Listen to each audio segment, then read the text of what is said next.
Alright, welcome back and hope you had a good time taking a shot at the second case study based on segmentation, targeting, and positioning.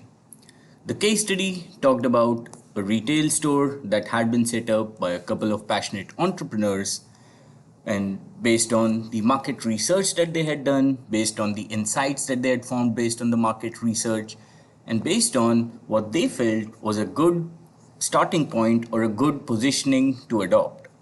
At the end of the day, all of this boils down to segmentation, targeting, and positioning. The case study clearly highlights the fact that the startup or that the venture was not as successful as the founders would have wanted it to be. We clearly understand by going through the case study that the founders tried out a bunch of different ideas to make sure that their venture gets more footfalls, gets more visitors, gets more customers, but they were still not successful. The purpose of this case study was to throw an open world problem at you and help you apply the lens of segmentation, targeting, and positioning and understand what could be the potential changes that the startup should make so that they're more successful. Again, just to set the context right, this is a real world case study, and what that means is while it will give you a very good ground to test out all the different parameters, all the different ideas that you have learned in the form of theory, you should also understand that you might not be able to 100% arrive at the right answers.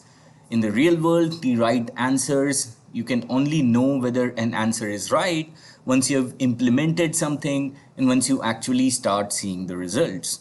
So let's take a look at what we can decipher from the insights, from the data, from the information that has been shared in this particular case study. Now, the first question that you want to answer is what was their current segmentation and targeting? Now, before we try to answer this question, the more basic question that we want to try to answer is what was the core product or the service that this particular startup was offering?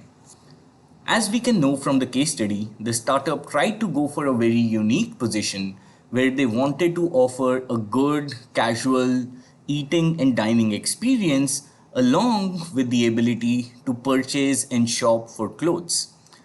If you evaluate between both of these ideas, the dining experience or the cafe part of the startup, as well as the clothing shopping part of the startup, it is very simple to understand that in the long run, the biggest amount of investment that this particular startup had to make, or the biggest amount of capital investment that this startup had to make, was in procuring the clothing items.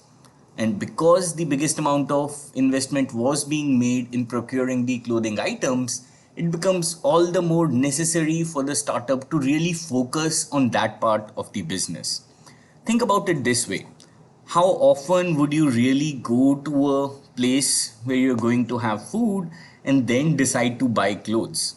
Not quite often, right? At the same time, you might end up going to a clothing store, and while you're shopping there, you might want to grab a bite or two. So, the primary offering that this startup or that this retail store really has, or the primary focus of the offering, should really be on the clothing line, because that is where they have already spent a lot of money in terms of the capital investment that they have made early on, but that is also where they are likely to get a lot of the profit margins, because the individual ticket price of each of those clothing items is going to be much higher than what it will be for any of the food items. What do we mean by the ticket price, or the average ticket price? The average ticket price is if I buy a t-shirt from that particular clothing store, on an average, the price of a piece of clothing is going to be much higher than the price of a single unit of a food item. And because that is the higher priced item, that is what the store really should be focusing on. They should really be focusing on making sure that their clothing line is diverse, that their clothing line is what is being highlighted, and that they are really able to focus on that. Now, the other question which you might want to think about when you're thinking about their product is how do they really stand apart versus the rest of the competition?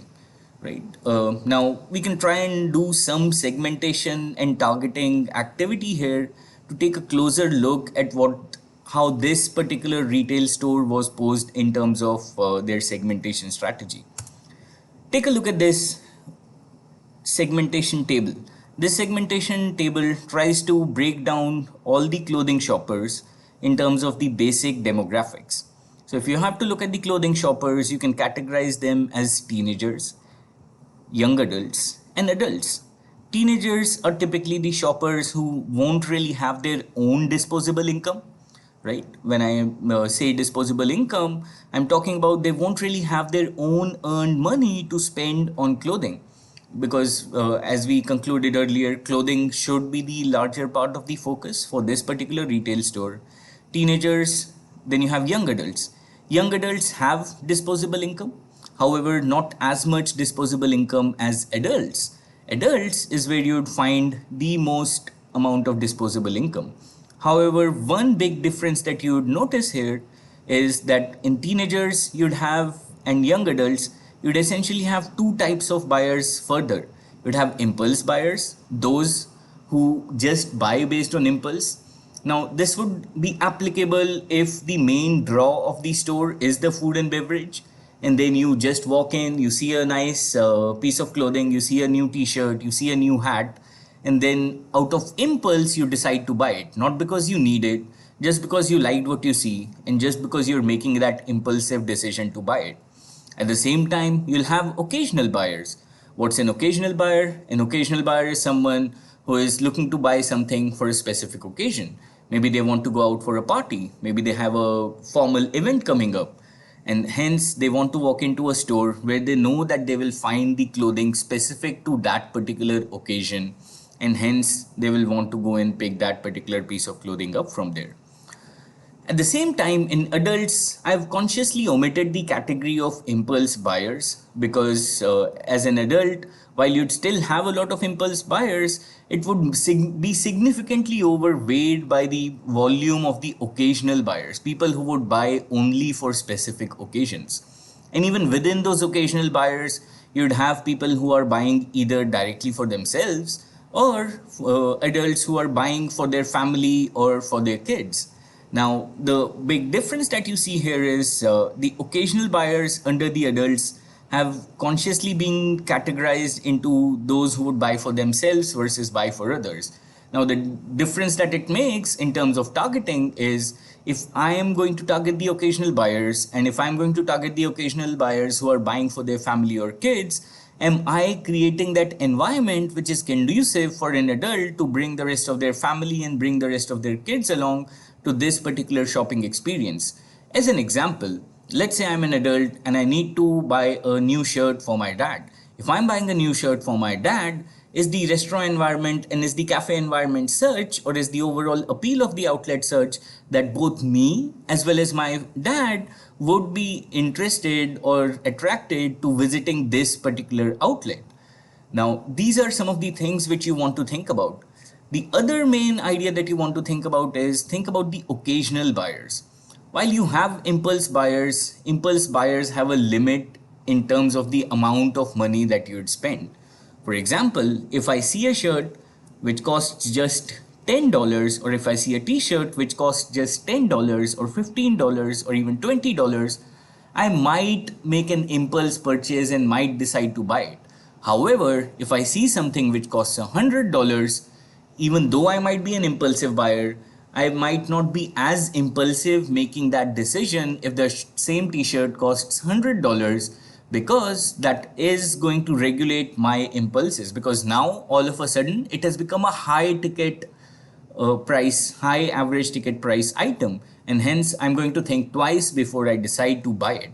However, occasional buyers, if I'm only going to buy a product or if I'm only going to buy a shopping item or a clothing item for a specific occasion, I already have decided that this is going to be a one-time purchase and I'm not going to be doing these purchases again and again. I'm not really trying to feed my impulse here.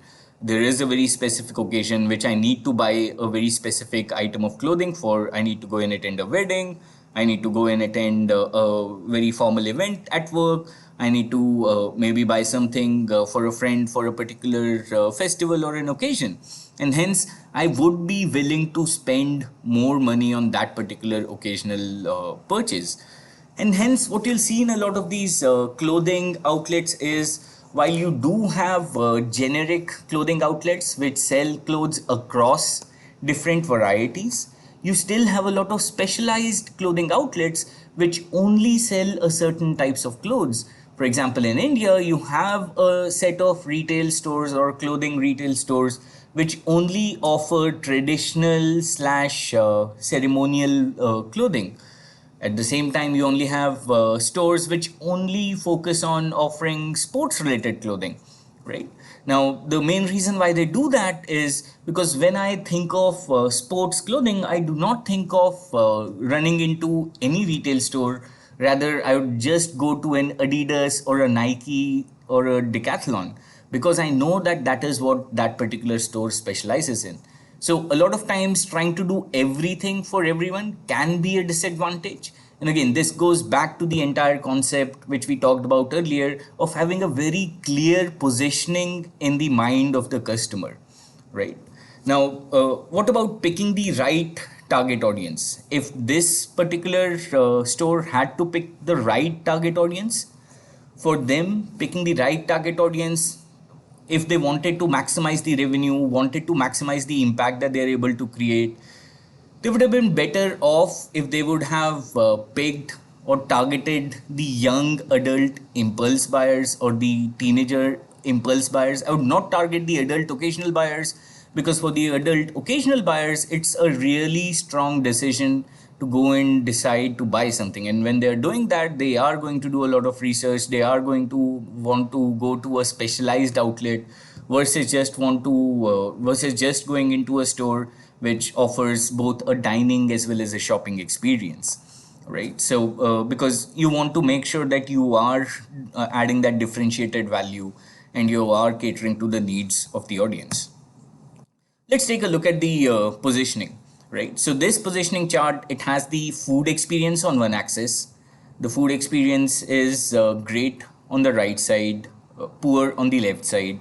And then you have the variety of clothing that you're offering. You have the high on the top of the chart here and a low clothing variety on the top of the chart here. Now think of an example of Starbucks.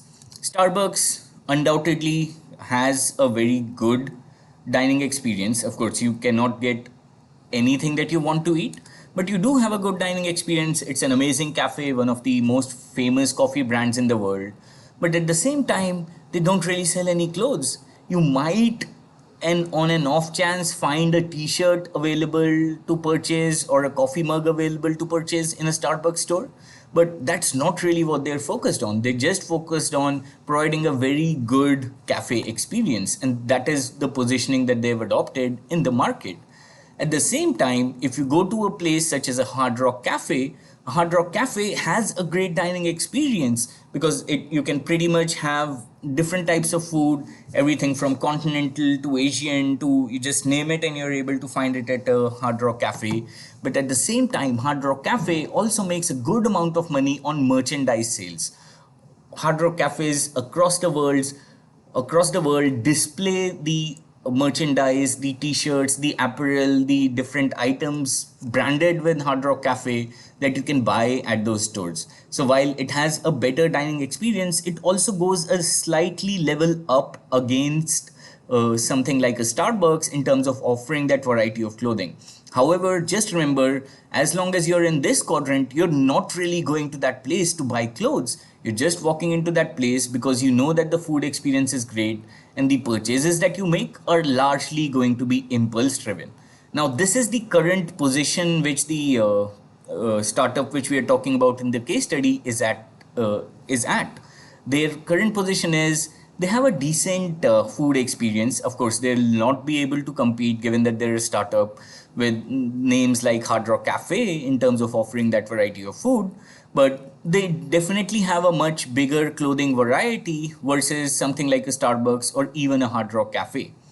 Now, compare this with something like a JC Penney, which lies in this quadrant over here. something with a poor food experience and a very good clothing variety. So in most of the JCPenney is a very famous clothing retailer based out of the US. Central is a similar clothing, apparel, accessories, multi-brand retailer that is based out of India. Now both of these, they have an extremely high clothing variety. You can walk into these stores and you're able to buy everything from sportswear to casual wear to lounge wear to party wear to formal wear. But you're never going to go to these places for the food that they offer. Sure, some of these places might have a food court embedded within them, but you're not really ever going to plan to go for lunch to a JCPenney or a Central outlet. You'll have food there just as a matter of fact, just because you end up being there and it overlaps during your lunchtime or some other meal time. Now, what the proposed solution for the startup that we are discussing in the case study is, they want to move from this position to this position, right? Because see, this place is already crowded, this quadrant is already crowded. This quadrant requires huge amount of capital investments, because you cannot have an extremely high variety of clothing variety without making significant investments, without getting into partnerships with multiple brands.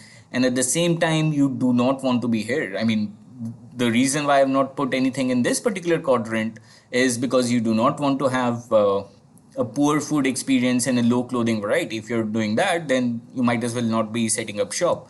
Now, the startup in question wants to be somewhere here. They want to definitely increase the clothing variety that they're offering, and it is completely okay even if they offer the same amount of food experience that they have right now, right? But even if they have a slightly better clothing variety, again, focus more towards the impulse buyer, and if they're able to have a good or even a great food experience, then that is the place where they want to compete at, versus trying to compete with the names such as Hard Rock Cafe or Starbucks, or trying to compete versus JCPenney and Central. So hope you had a good time working on this case study and analyzing it along with me. I'll see you in the next video.